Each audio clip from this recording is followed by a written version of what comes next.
tardes a todos, gracias por venir. Bueno, seguimos con el ciclo de conferencias que empezamos a principios de año. La idea es ahondar en el pensamiento de tercera posición, que empezamos con esa charla. Y con el tema de la pandemia la habíamos cortado, después seguimos nuevamente y entramos en el tema del enemigo, el hostis, que fue la invasión inglesa hace unos 15-20 días atrás. Y ahora vamos a profundizar cómo Argentina está sometida económicamente, como un especialista en ese tema de la deuda y todo el tema del financiamiento, que es el doctor Giuliano, y que tenemos la suerte de contar con la presencia de él. Y me gustaría darle un aplauso por estar.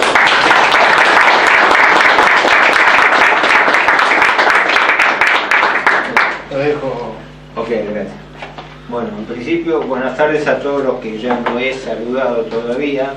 Les agradezco la invitación y bueno, voy a tratar de corresponder con un objetivo. Después ustedes me dirán a través de las preguntas, las inquietudes, todo lo que quieran conocer ampliatoriamente, ¿no? Pero el propósito es darles a ustedes, primero, un cuadro de situación de dónde estamos parados en materia de endeudamiento y en general en materia económico-financiera, hoy, porque pienso que es lo que nada más da elementos. Después, o antes, según como lo desarrollemos, es entender bien cuál es la problemática de la deuda pública argentina. Porque todo el mundo habla de deuda, pero supongo que varios o muchos de los aquí presentes ya están en preconocimiento del tema, pero hay algunas ideas fundamentales que no se pueden escapar, porque si no se entiende eso, no se entiende lo que voy a decir después, ¿no? Y en tercer término, en la medida de lo posible, yo soy un francotirador, yo no pertenezco a ningún grupo, partido político, yo hablo para los que quieren escuchar. Entonces trato de cumplir ese servicio. Yo soy un hombre, llamémosle así, no es que me voy a calificar de hombre de laboratorio, pero yo transmito lo que estudio. A mi edad trato de todos estos elementos que he analizado a lo largo de mi vida, todos estos temas trato de transmitir. Pero no voy a entrar en muchos prolegómenos, sino se nos va el tiempo. Tres conceptos fundamentales sin lo cual no se entiende el problema de la deuda. El primero es que la deuda es un condicionante central, total y absoluto de todo lo que pasa en la Argentina. Para mí, si no se entiende esto, no se sabe qué pasa en la Argentina en materia financiera, económica y política. Eso es lo que voy a tratar de centrar mi explicación hoy. El segundo, que es importantísimo, es lo siguiente. La deuda no es un hecho aislado, la deuda es un sistema. O sea, no es una pieza, no es un hecho, no es un episodio, es un conjunto de piezas, como todo sistema, es un conjunto de piezas que está armado en una dirección, siguiendo una determinada lógica. Tercer concepto preliminar, que les pido disculpas a quienes me lo han escuchado otras veces, pero por lo menos para quien me lo escucha por primera vez, bueno, entiende el planteo que voy a desarrollar. Y los que lo conocen les sirve como recordatorio, ¿no? El tercero es esto: siendo la deuda un sistema, como todo sistema, hay una lógica que lo rige, hay una finalidad subyacente. ¿Cuál es esa lógica? Todos hemos escuchado hablar siempre de usura en el sentido que yo llamo lato, horizontal. Hay usura cuando hay una posición abusiva del acreedor con respecto al deudor. Cualquiera sea su forma, cualquiera sea su condicionamiento, etc. Pero la usura tiene también una dimensión vertical mucho más perversa, que si no se entiende esto, por eso digo no se entiende nada. Lo que verdaderamente busca el prestamista usurero no es enganchar con una deuda al deudor, sea una persona, una empresa, una familia, un país. No busca que prestarle para hacer un negocio que el deudor le devuelva la plata y a otra cosa. No, es exactamente al revés. El prestamista presta para quien no puede devolver, porque el negocio del prestamista es que el deudor no le pueda devolver su dinero y nunca pueda dejar de ser deudor. Eso es lo que yo llamo trampa de deuda perpetua. Si vos contraes una deuda imposible de pagar, sin capacidad de pago, esa deuda inexorablemente a su vencimiento está condenada a ser refinanciada, y así sucesivamente. En la etapa contemporánea de la dominación sobre la Argentina, la etapa de la deuda que empieza con el proceso militar en el 76 hasta ahora, 40 años, la deuda no ha parado de crecer, cualquiera sean los signos políticos, los discursos, los regímenes del proceso militar, radical, gobierno menemista, gobierno radical, gobierno kirchnerista, no importa, la deuda creció, crece y va a seguir creciendo siempre. Para empezar, para darles una idea, aunque la idea no es abrumarlos por números, ese número que puse ahí, 357.000 millones de dólares, me olvidé de ponerle MD, ¿no? Bueno, pero todo para tomarlo como referencia MD, ¿no? Esto es la deuda que hoy tiene la Argentina en cabeza del Estado central. Detalle importante. Cuando todos hablan de deuda, en realidad estamos hablando de la deuda que está en cabeza del Estado Nacional. Ahí no está metida la deuda del Banco Central. El Banco Central tiene pasivos de corto plazo por otros 120.000 millones de dólares. No está metida la deuda del consolidado de las provincias, que en su conjunto deben unos 30.000 millones. Fíjense que esta cuenta ya se va a más de 427, ¿no? Creo que me da. Sí. 500. 507. El 500. Estoy con el 507, perdón. Gracias por eso. Pero ahí no termina la cuenta, porque no sabemos cuánto deben las empresas del Estado, los organismos nacionales, los fondos fiduciarios, y el agujero de los juicios perdidos por el Estado con sentencia en firme. Es una cifra incalculable. Además, gran parte de esta deuda que tenemos acá es indexada. Y en consecuencia, cuando uno tiene una deuda indexada, no sabe cuánto debe. Esto es para darle un pantallazo de la deuda. Aclaro lo siguiente, no toda esta deuda está en dólares. Por metodología internacional siempre se lleva en dólares porque, bueno, la metodología la definió el Fondo Monetario, pero es para que las cuentas sean comparables. Y además porque la mayoría de la deuda está contraída en moneda extranjera. De esta deuda del Estado central, casi un 80% está en moneda extranjera. Según el último dato era 76%, algo menos. Pero yo sigo tomando 80 porque la deuda en pesos que está tomando este gobierno está indexada por dólar, por tipo de cambio. Entonces sonamos. Si tengo dentro de esto, si el 20% que está en pesos, ¿no? Tengo la mitad que está actualizada por SER. SER es la inflación, es el coeficiente que replica el índice de precios minorista. Y más o menos la otra mitad está indexada por tipo de cambio. Esto quiere decir que si me cambia el tipo de cambio, me cambia el monto de la deuda. La única ventaja relativa que se tiene es que no es deuda es deuda dolarizada, pero que se puede pagar en pesos. Pero, o sea que si no tenemos divisa, igual tenemos que pagarla. Mientras que si acá esto es directamente en moneda extranjera. Pero no se la voy a confundir mucho, no voy a entrar en una radiografía de la deuda, primero porque no tenemos tiempo para eso, y después, esto era simplemente para darle una idea de dónde nos estamos sentados.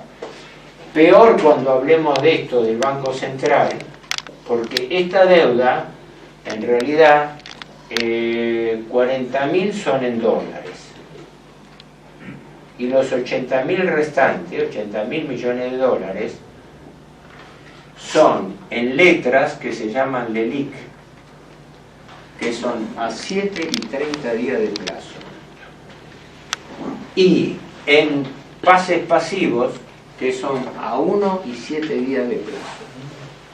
Así que cada día que el titular del Banco Central llega a su despacho, ¿no? Habrá un secretario que le acerca, señor presidente, hoy nos vencen unos 80.000 millones de dólares. Entre lo que va venciendo cada 7, cada 30 días del LELIQ y lo que va venciendo día a día, porque la mitad son 4 billones de pesos, 4 billones, millones de millones en LELIQ y otros 4 billones en pases pasivos. ¿Cómo se paga una deuda a un día? ¿Cómo se pagan 4 billones de pesos de pase pasivo a un día? Entonces, ¿qué ocurre? Ahí viene el nudo de la cuestión y el nudo de la usura. La Argentina no puede pagar un centavo de capital porque ni siquiera puede llegar a pagar los intereses de la deuda. Entonces, ¿qué ocurre? Existe una capitalización permanente de los intereses. Eso técnicamente se llama anatocismo, es el interés compuesto. Yo debo plata, me caen intereses, no puedo pagar ni el capital ni los intereses. Entonces el acreedor es bueno y me dice, no se preocupe señor, me paga una parte de los intereses y la otra se la capitalizo, es decir, se la transformo en capital y paga intereses sobre eso. ¿Qué es el sinónimo de la usura? Es el anatocismo, es el interés de los intereses, que es el sinónimo de la usura. Bueno, esta es lo que yo digo brevísimamente, esta es la trampa de deuda en que está metida la Argentina. Y esta es la trampa de deuda que todos los gobiernos, sin excepción, y toda la clase política, con mínimas excepciones, individuales, pero no producto de la clase colectiva, ocultan al pueblo argentino. Así están engañando al pueblo argentino. Habiendo endeudado al país en una forma impagable, con una sangría de intereses, el Banco Central paga por día de interés, mejor dicho, tiene intereses a pagar por día, que según como se calculen van entre 5.500 y 8.000 millones de pesos por día solamente de intereses. Obviamente no lo puede pagar todo. Paga un promedio de unos 100.000 millones de pesos por mes. 100.000 millones de pesos por mes a los bancos acreedores, que son los que canalizan esta LELIQ. Y el resto, ¿qué hace? Los capitaliza. Entonces uno ve los balancetes del Banco Central y claro, la deuda crece geométricamente, porque resulta que pago lo mínimo de interés y dejo capitalizar el resto, entonces las cifras se van a diablo. Esto no los quiero marear con números, esto es para darle una pálida idea del problema en que estamos metidos financiera y jurídicamente, porque no estamos metidos con nene de pecho, ni chiquitaje, ni pequeños ahorristas que fueron ahí. No, estamos metidos con fondos buitre que desde el exterior y desde acá, desde el país, son los tenedores a través de los bancos de estas acreencias. La gente cree que el gobierno arregló el año pasado con los fondos buitre. Arregló con una parte de los fondos buitre de afuera, no los de adentro. PIMCO, Templeton, Fidelity, el mismo BlackRock, están adentro, entraron con la bicicleta financiera y están a través de los bancos, porque las LELIQ las tiene que comprar un banco. Entonces el banco no usa solamente plata propia, usa plata propia de sus recursos, de su grupo, pero plata de sus depositantes. ¿Y quiénes son esos depositantes? ¿Quién presta? El chiquitaje, el pequeño ahorrista, cualquiera de nosotros que vamos y ponemos un plazo fijo y todo eso, vamos a juntar 4 billones de acá y 8 billones de pesos. Son en total, exactamente la última cuenta que me daba el 31 de agosto, son 86.400 millones de dólares. son 8 billones y 300.000 billones de pesos. Estamos frente a cifras desvariadas. Por las LELIQ, el Estado paga el 38% anual de intereses. Por los pases pasivos paga el 36%. Son las tasas de interés más altas que existen en el mundo. En el mundo ahora, con la crisis de la pandemia, las tasas cayeron entre el 0 y el 1%. En Europa hay tasa de interés negativa, quiere decir que uno va, pone dinero en el banco y el banco le va haciendo un pequeño descuento por mes, porque la tasa de interés es negativa, pierde plata. Y en la Argentina estamos pagando las tasas más altas del mundo. Por eso es lo que yo digo siempre, la gran trampa de todos aquellos que, algunos, porque ya ni siquiera tienen cara como para repetirlo, ¿no? Algunos que hablan diciendo, no, pero esperen, no hay problema con la deuda. Si el país crece, al crecer el país, crecen sus recursos y vamos a poder pagar la deuda. Pero se olvidan de un detalle, que la deuda es el principal obstáculo del crecimiento. Entonces estoy en una tautología. Pago si crezco, pero como tengo deuda no puedo crecer. Como no puedo crecer, entonces estoy en el perfecto círculo vicioso y cada vez debo más. Así, irremediablemente. Así Macri, que vino a gobernar con deuda, porque vino para eso, vino para gobernar con deuda, ¿no? Tomó una deuda del gobierno de Cristina Kirchner, esto es importante, cuando dejó Néstor Kirchner en 2007, ¿no? La deuda que heredó Cristina Kirchner, digamos así, era de 151.000 millones de dólares. Cuando terminó en el 2019, había subido a 254.000. Es decir, el incremento de la deuda durante el gobierno kirchnerista fue de más de 100.000 millones de dólares. 2015. Más de 100.000 millones, 104.000 y pico. De ahí el discurso engañoso de que nos estamos desendeudando. No. Lo único que hay que reconocer que era cierto es que el gobierno kirchnerista trató de tomar menos deuda en moneda extranjera y más deuda en pesos.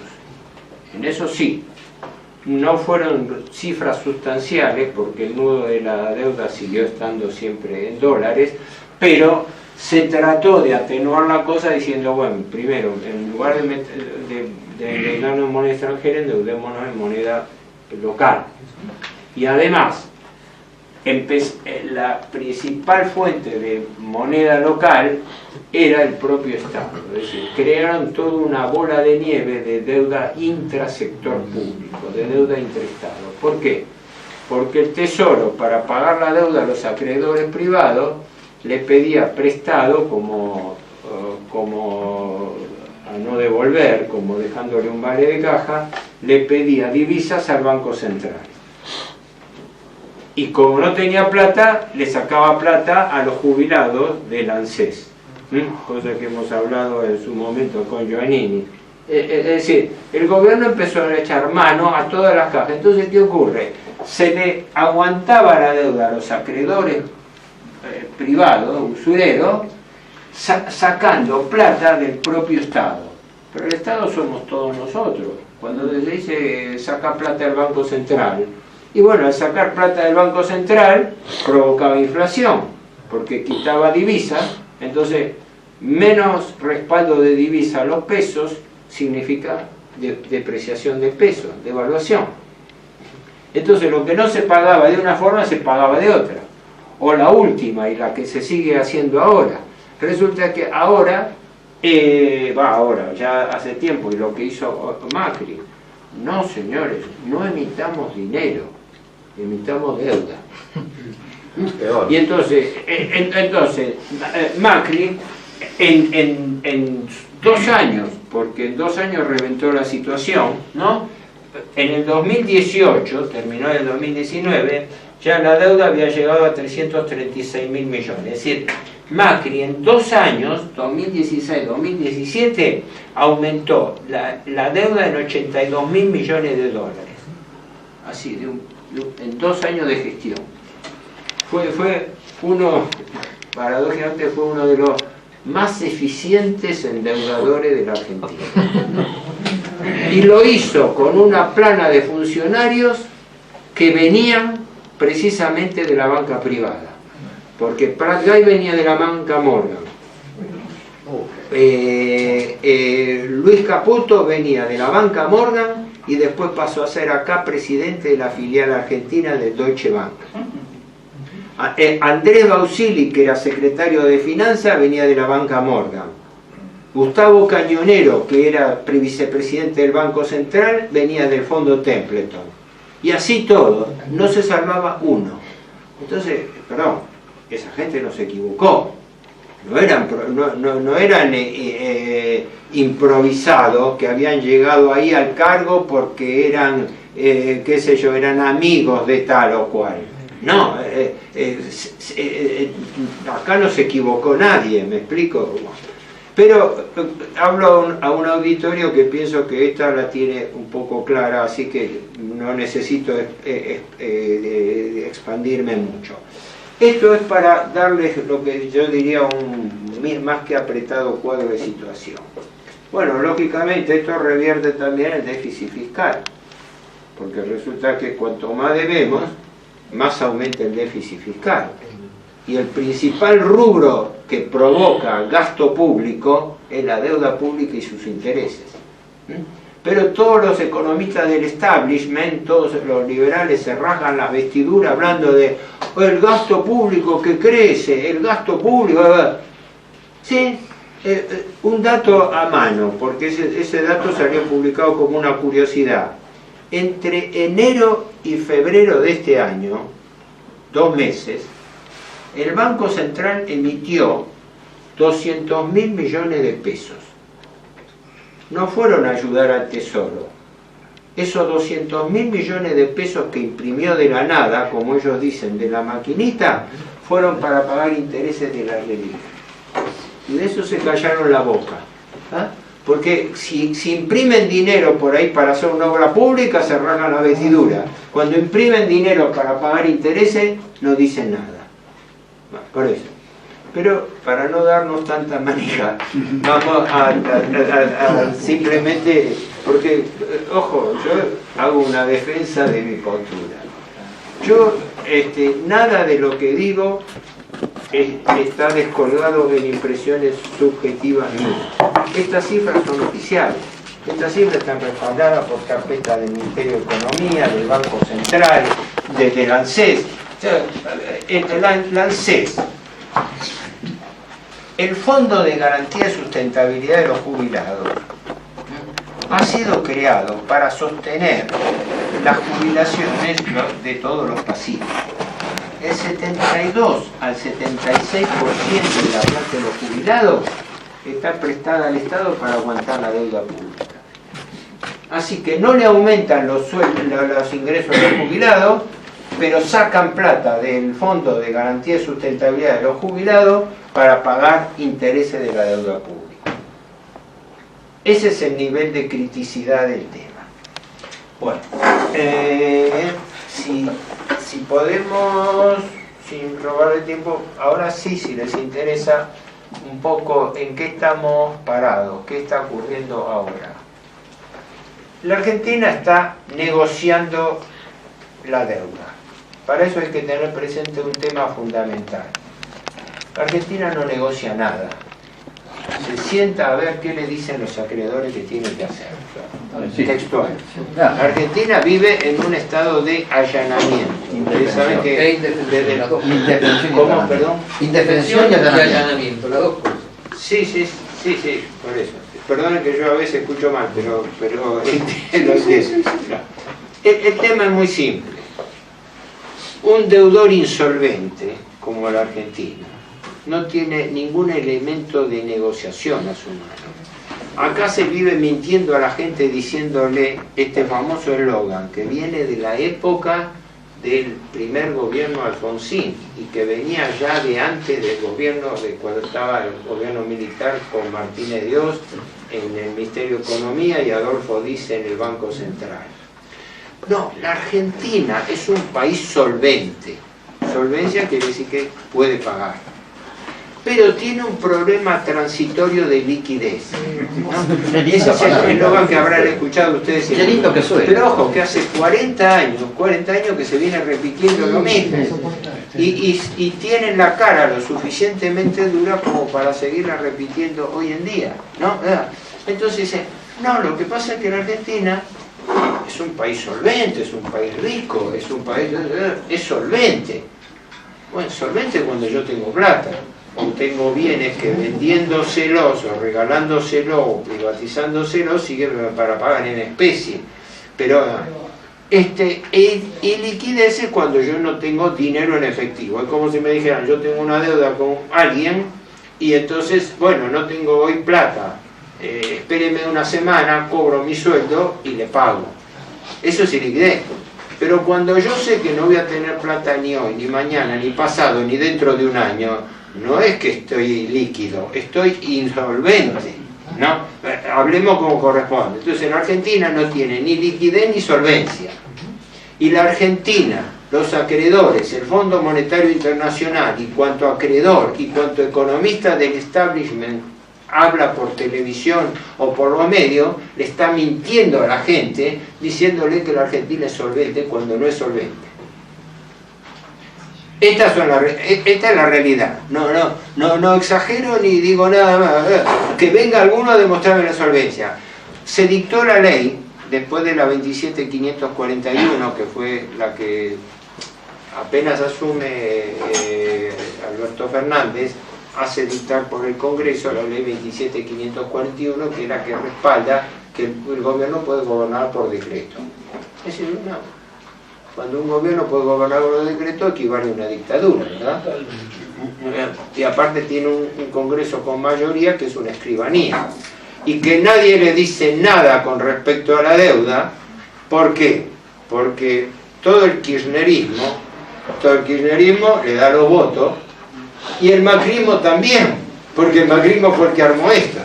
Entonces, ¿en qué quedamos? Tenemos una clase política uniforme, donde se diferencia. Por eso digo que esto no se entiende, en mi opinión, si no se entiende una trampa fundamental, que el macrismo y el fernandismo, que en realidad es el gobierno Fernández, porque tenemos un gobierno bicéfalo, y lo estamos viendo hoy en vivo y en directo, si no se entiende que el macrismo y el fernandismo trabajan en tándem, no se entiende nada. Porque siempre ha pasado lo mismo. Los liberales arman la trampa de la deuda o la renuevan, la trampa del endeudamiento perpetuo. Y después vienen hipócritamente estos socialdemócratas, se lamentan de la herencia recibida, pero la instrumentan. Por eso ahora la Argentina está haciendo vida y milagro para poder pagar. Y para eso están haciendo un plan de ajuste, porque bajan los salarios reales, porque los salarios aumentan menos que la inflación. Bajan las jubilaciones reales, porque el gobierno subindexa las jubilaciones. El año pasado el gobierno le robó a los jubilados más de 100.000 millones de pesos. Los jubilados tendrían que haber cobrado 100.000 millones de pesos más de lo que cobraron. ¿Por qué? Porque el gobierno se declaró en emergencia y entonces no podía pagar a los jubilados. A los acreedores de la deuda no. A los acreedores de la deuda le siguió pagando. Le reconoció 6.000 millones de dólares más de intereses. Pero a los jubilados le bajó.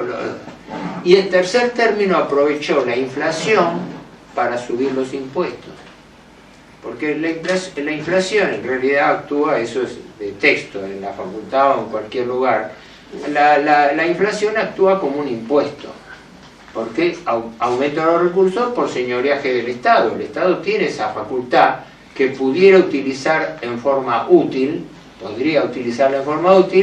pero también puede utilizarla para el saqueo. ¿Cómo es el saqueo? Yo dejo que las cosas aumenten, que la inflación se me dispare. ¿Por qué? Porque cuanto más inflación hay, más recaudo. más recaudo por IVA, más recaudo por ganancia, por impuesto al cheque, por todo. Entonces, muestro la cifra.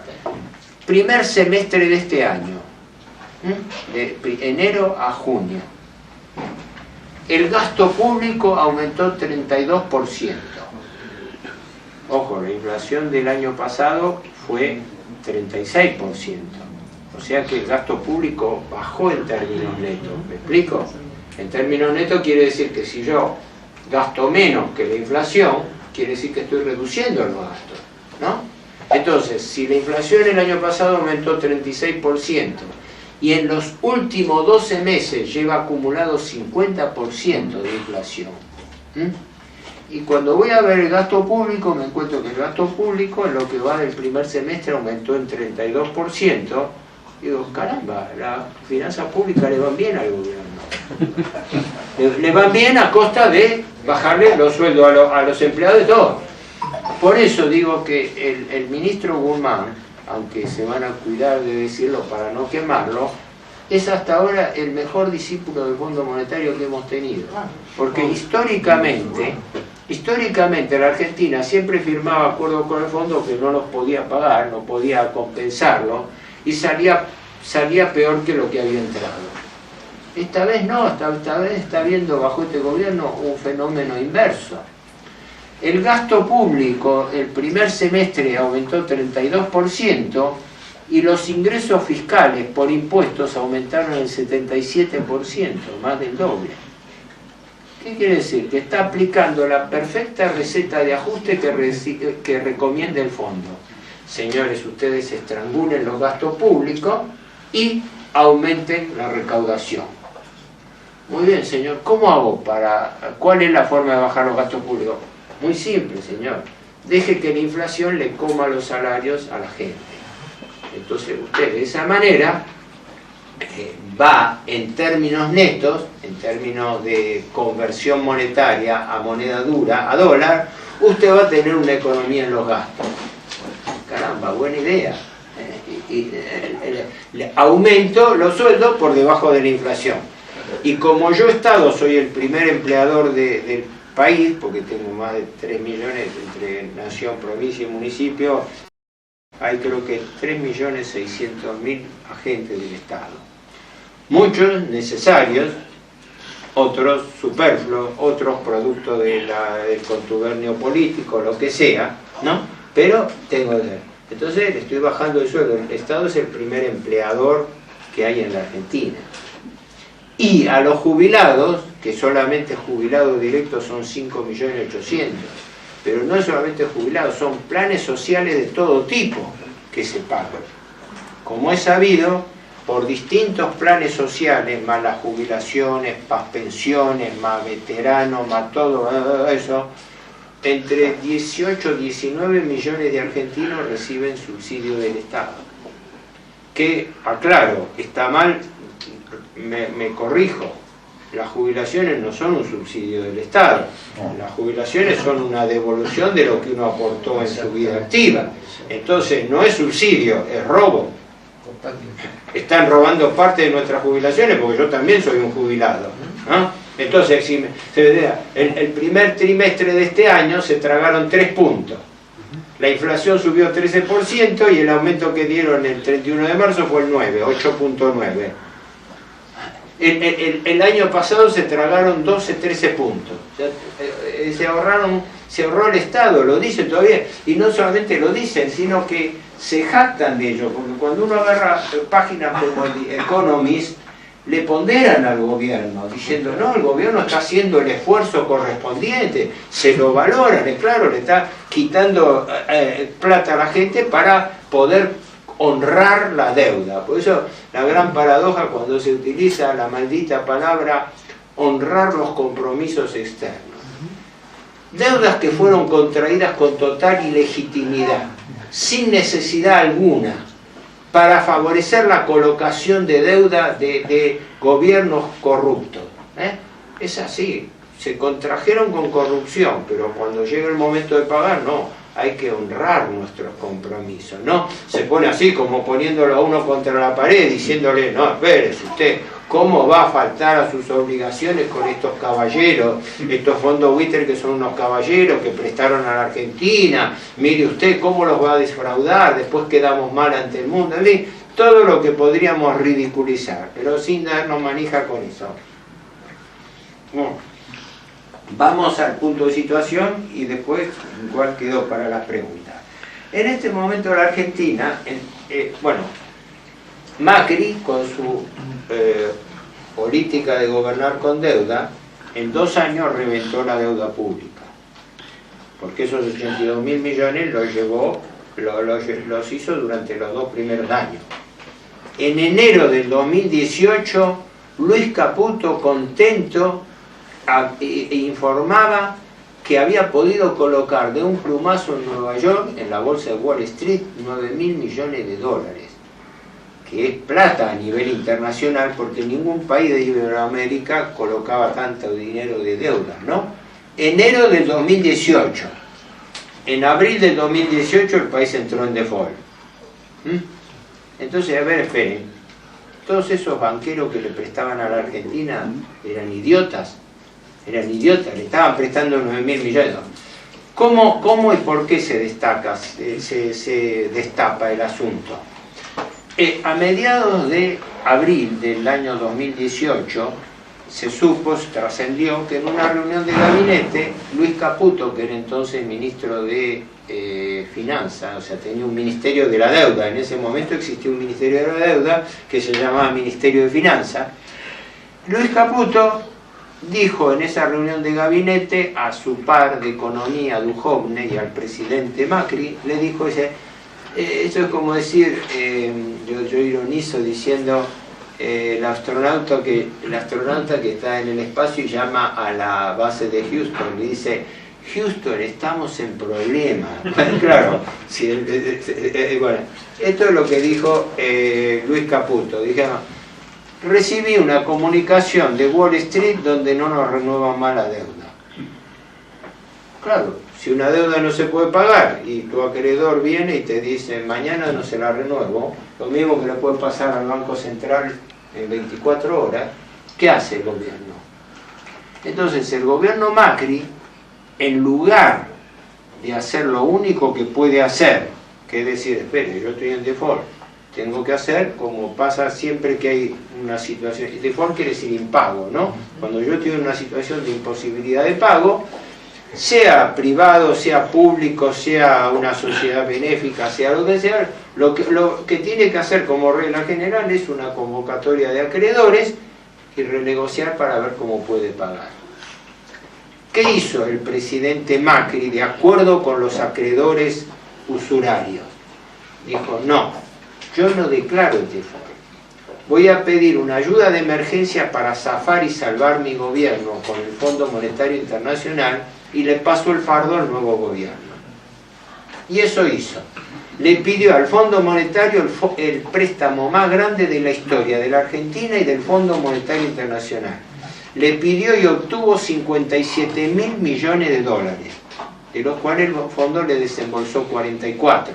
Después ya no daba mala cara para seguirle girándole dinero, que por otra parte entraba por una ventanilla del Banco Central y por la otra se vendía al mercado, a los especuladores del mercado, violando incluso el Estatuto del Fondo Monetario, que lo prohíbe, porque el artículo 6 del Estatuto del Fondo Monetario prohíbe que los países utilicen dinero prestado por el fondo para aguantar corridas cambiarias. Macri lo hizo, el fondo se cayó la boca, no le dijo nada, le dijeron, bueno, conviene que lo aparte a Caputo porque era quemante, y entonces como muerto el perro se acabó la rabia, Caputo, después de haber vendido, en un mes y medio, entre julio y agosto, vendió 17.000 millones de dólares al mercado, y había recibido 18.000 del fondo, el primer desembolso. O sea, un saqueo directo, ¿no? El presidente Fernández se acordó tarde de denunciar esto. Yo que soy un francotirador que llego a un espacio reducido de amigos, camaradas, nada más, Lo vengo diciendo a los gritos desde el mismo momento que ocurrió. No, el presidente Fernández, la vicepresidenta Cristina Fernández de Kirchner, parece que se dieron cuenta ahora, cuando asumieron el gobierno, que tenían esa deuda y todo. El presidente Fernández dijo que iba a querellar criminalmente a Macri por su endeudamiento al fondo. Lo anunció hace ya varios meses, ¿verdad? Yo no tengo noticia de cómo va ese expediente, cómo va ese juicio. Lo único que sé es que hace más de un año el gobierno está negociando con el fondo. Y no sé qué diablos está negociando con el fondo, porque con el fondo no hay nada que negociar. Los dos puntos que se negocian con el fondo son: ¿cómo se le va a devolver la plata al fondo? Avísame si el tiempo se corre. Bueno, lo pongo acá abajo. Al fondo se le pidieron 57.000 millones de dólares a pagar. Este es el año 2021, ¿no? 4.000 en el 2021. En el 2022, unos 20.000 más, porque son más, ¿no? En el 23, otros 20.000 más. Y creo que quedaban unos 6.000 en el 2000, perdón, en el 23, el último año, otros 6.000. Estas creo que eran, grosso modo, las devoluciones de capital que había pactado Macri. Pregunta que hay que agarrarlo de las pestañas y traer a Macri, al ministro de Home, a los ministros, ustedes decirle: dígame, cuando usted concertó este préstamo de 57.000 millones, ¿cómo lo pensaba pagar? Porque si usted contrajo deuda sin la más miserable capacidad de repago, usted está defraudando al Estado. Y si ahora el gobierno se acuerda tardíamente de decirle: voy a querellar criminalmente al señor Macri, que lo querelle en forma sumaria, no que mientras tanto está negociando pacífica y cordialmente con el Fondo Monetario. Esta es la realidad. Y además, algo que la gente no sabe: el fondo desembolsó, de estos 57, desembolsó efectivamente 44.500, más o menos 45.000 millones. Sí, pero omiten decir que a esto hay que sumarle 9.000 millones de intereses a pagar. Por lo cual lo que se le debe al fondo en realidad son 53 o 54.000 millones de dólares. Al Fondo Monetario se le está pagando 1.000 millones de dólares por año de intereses. En febrero se le pagaron 345, después en mayo a julio se le pagaron otros 345. Ahora hay que pagarle dos pagos, uno en septiembre por 2.000, otro en noviembre por otros 2.000. Hay que pagarle otros 600 millones de dólares de intereses al Fondo Monetario. Claro, el Fondo Monetario está tranquilo, está cruzando los dedos y todo. Perfecto, negociemos, y total, mientras negociamos la viene cayendo. Cuando en todo estado concursal, decía yo antes, que no lo terminé de explicar, sea privado o público, cuando un deudor no puede pagar, como la Argentina, que no tiene un dólar partido por la mitad para pagar, ¿qué hace? Convoca a los acreedores a ver cómo puede pagar. Lo mismo que si uno tiene una tarjeta de crédito del banco o una deuda y dice: mire, yo no puedo pagar. En ese momento, por lógica, por ley, por la ley de concursos y quiebras, se interrumpe el devengamiento de los intereses. Es decir, yo no le puedo estar pagando intereses a usted mientras estoy negociando una deuda que no puedo pagar. No, en la Argentina es al revés. La Argentina paga mientras negocia. Lo mismo que hizo con los fondos buitre el año pasado.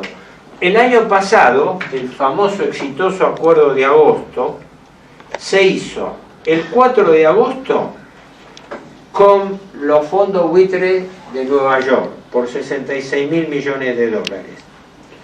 Y el 28 de agosto se cerró por otros 42.000 millones con los fondos buitre de acá, que son los mismos, porque son parte de los fondos buitre que entraron y que cuidado que le vayan a hacer un juicio porque lo demandan hasta las Naciones Unidas, ¿no? Porque tienen la garantía de capital extranjero, nada más que están en la Argentina, ¿no? Así que solamente de deuda acá hubo unos 108.000 millones de dólares qué fue lo que el gobierno negoció, según ellos, exitosamente el año pasado.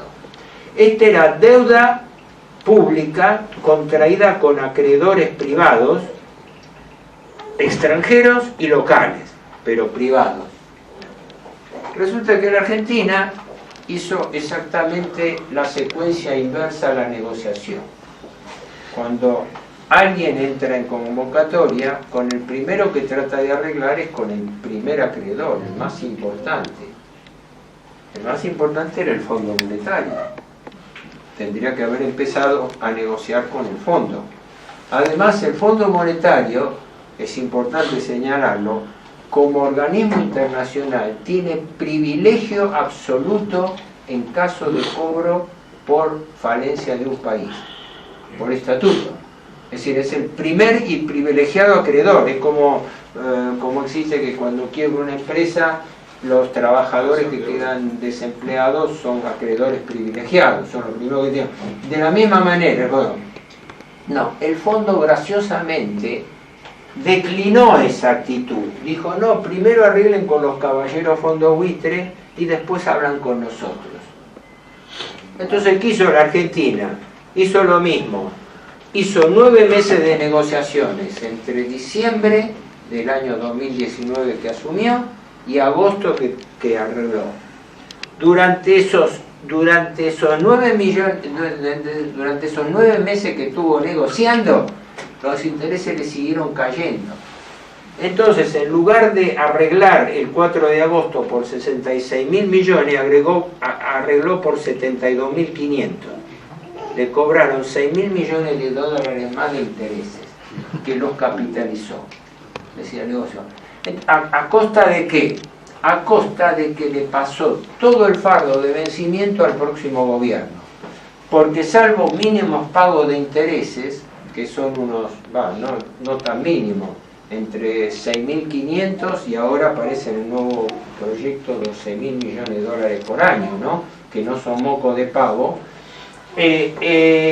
¿Contra qué lo combino esto? Con un calendario de pagos que empieza en el año 2024, al año siguiente que termina este gobierno, y crece hasta el 2030. O sea, le pasó todo el fardo de los vencimientos, esto se lo pasó al próximo gobierno. Y los pagos duran hasta el año 2037. Y ahora, con el fondo está negociando lo mismo, está negociando 2 puntos. Un acuerdo de facilidades extendidas a 10 años con 4 años de gracia. 4 años de gracia quiere decir, yo les prometo a ustedes que el próximo gobierno le va a pagar. ¿No? Ese es el mensaje. Esto es lo que se está negociando ahora. Lo del Club de París es algo parecido. Al Club de París se le deben 2.400 millones de dólares que lo renegoció Kicillof en el año 2014, ¿no? De los cuales 2.000 son capital y 400 intereses. Argentina no puede pagarlo, entonces le hace un pago a cuenta de 400 y se compromete a que cuando arregle con el fondo le pagan los 2.000 restantes. Si arregla como arreglaría en marzo del año que viene, se le suma el acuerdo del fondo más el acuerdo con el Club de París, ¿no? En fin, no sé si los estoy mareando mucho con números, traté de... Lo importante a veces, lo importante en general, no es que ustedes retengan estos números, porque yo tengo infinidad de artículos publicados, a quien le interesa entrar en la red. Tengo una página web que un amigo, camarada, me voluntariamente, mira vos, resultó ser un amigo de un nieto del profesor de Mayet, que entusiasmado por mis artículos, como él trabaja de eso, me dice, yo quiero armarle una página web, y por eso hay una página web donde yo puse incluso mi libro. Yo tengo un libro que ya editado, son 12 tomos, ¿no? Donde recopilo todos mis trabajos al respecto. Y lo puse en versión digital gratuita para que sirva urbi et orbi para quien lo quiera consultar. Porque uno tiene el índice ahí, y por ahí le interesa ir al tomo 7, donde se debatía qué pasó con la fragata Libertad, entonces cuando lo que escribí yo ahí está ahí. Y cuando se dice que fue con el megacanje Kirchner-Labaña del 2005, está ahí. Y que fue con la estatización de la CFJP, ahí, perdón la autorreferencia, pero es una tarea gratuita. Yo puse ese libro que me costó a mí editarlo en cantidades limitadas de mi bolsillo para tener una veintena de ejemplares impresos, nada más, porque ahora se hace enviado por fotoduplicación. Entonces sale más caro, pero yo quería tener por lo menos un lote que en general se vende muy poco, porque quién se va a interesar en comprar 10 tomos sobre la deuda. Ahora el 11 y el 12 los puse en versión digital, ¿no? Bueno, pero aparte de esto, esos libros son de disposición gratuita, porque están en la página web mía con todos mis artículos. Entonces, el objeto de todos estos números no es marearlos, es darle una imagen de la dramaticidad que vive nuestro país. Las trampas de usura no son reversibles. No se sale de una trampa de usura pacíficamente. Yo no puedo ir a un ladrón a decirle, mire, por favor, téngame en consideración. O pedirle, decir, esta es la situación argentina, que el ladrón tenga cuello blanco, que el ladrón lo trate de que el ladrón... Ahora sí, hay una premisa. El capital financiero manda en el mundo, y manda sobre el mundo económico y sobre el mundo político. Entonces es importante identificar al enemigo. Lo que pasa es que los gobiernos son cómplices de los acreedores. ¿Por qué? Porque mantienen el anonimato. Debemos 357.000 millones, pero no sabemos a quién se lo debemos. El 80 y pico % está en bonos, que son anónimos. Pero por ahí surge como una filtración periodística, pero está el fondo BlackRock ahí va. Claro, el fondo BlackRock es el primer fondo de inversiones, es un fondo monstruo de capitales judíos norteamericanos que maneja activos directos por 6-7 billones de dólares y que controla a través de eso empresas que están valuadas en 17-18 billones de dólares. Billones de dólares es lo que ellos llaman trillions, ¿no? Trillones, pero son millones de millones, ¿no? Manejan el equivalente al Producto Bruto de los Estados Unidos. Así que con esos monstruos estamos endeudados. No me voy a estirar mucho más, así dejo lugar, me atuve más o menos a la hora de exposición. Pero hago una aclaración para que no marearlo y para ser honesto con ustedes en este sentido. El objeto no es apabullarlos con cifras. Perdónenme si tiré demasiados números. El objeto es que ustedes se lleven por lo menos una idea aproximada del desvarío financiero que esto significa. ¿Me explico? Es decir, yo puedo borrar todo esto y decirle, la Argentina está en un estado desastroso de iliquidez e insolvencia. Lo que pasa es que si se lo digo así, ustedes pueden escucharlo y pueden decir, pero este tipo está loco. Ustedes dicen, yo todos los días escucho por la radio que la Argentina está bien, que es solvente, que tiene un problema de liquidez, todo. Esta es la demostración, esta es la prueba de por qué la Argentina no es ni líquida, ni solvente, ni lo va a ser nunca. Bajo esta trampa de deuda perpetua no lo va a hacer nunca, ¿no? Entonces necesito ponerlo por números para que no crean que estoy macaneando, porque no crean que esto es una impresión subjetiva de Héctor Juliano. Héctor Juliano dice, ahí hay un loco que anda diciendo que no podemos pagar. Estos son los números, y fíjense que hay algo que implícitamente me da la razón. Nadie nunca salió a discutir nada de esto. Está bien, yo soy un francotirador ignoto. Me pueden ignorar, aunque algunos me dan medio espacio o gente que difunde la cosa. Hablo en el programa de Renzi, en el canal TV1 de Juan Manuel Soaje, de otros amigos que son periodistas, Cantero, Enrique Romero, un montón de gente, sí. Pero la incidencia mía es ínfima. Por eso yo hablo pensando en que me dirijo a gente que primero es de los nuestros y después les puede servir esto. Esto para mí es un acto de servicio, digamos así, ¿verdad? Porque si no yo no regalaría mis conocimientos, lo hago con idea de que esto sirva.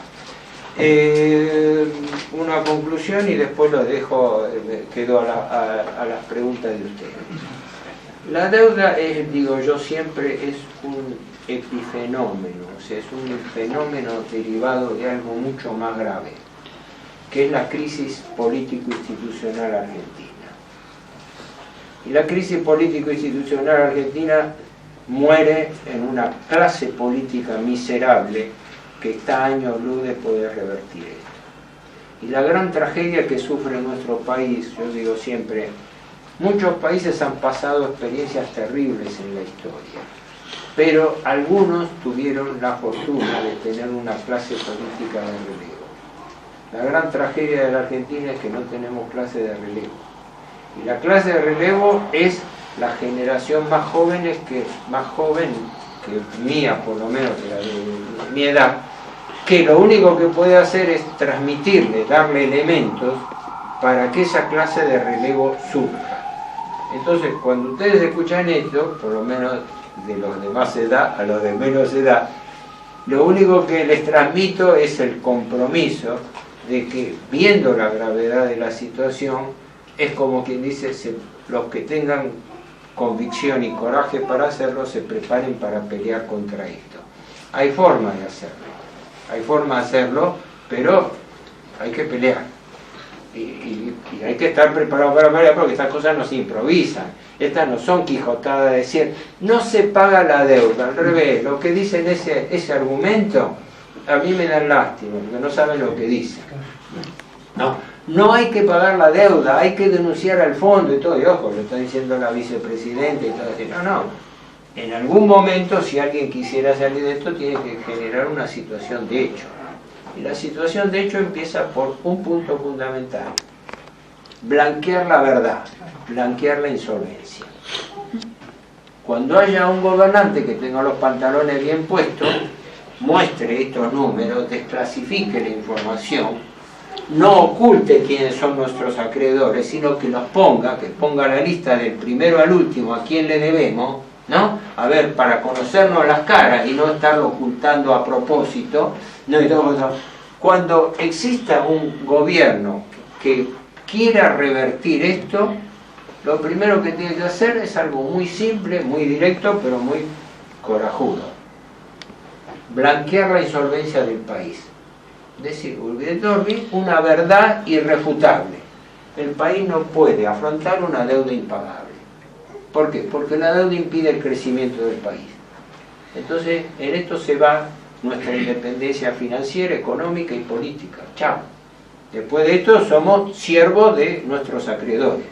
Y como el capital financiero manda sobre el sistema político, la única forma posible, un poco parece fantasiosa en este momento, es preparar una clase política que trate de revertir esto.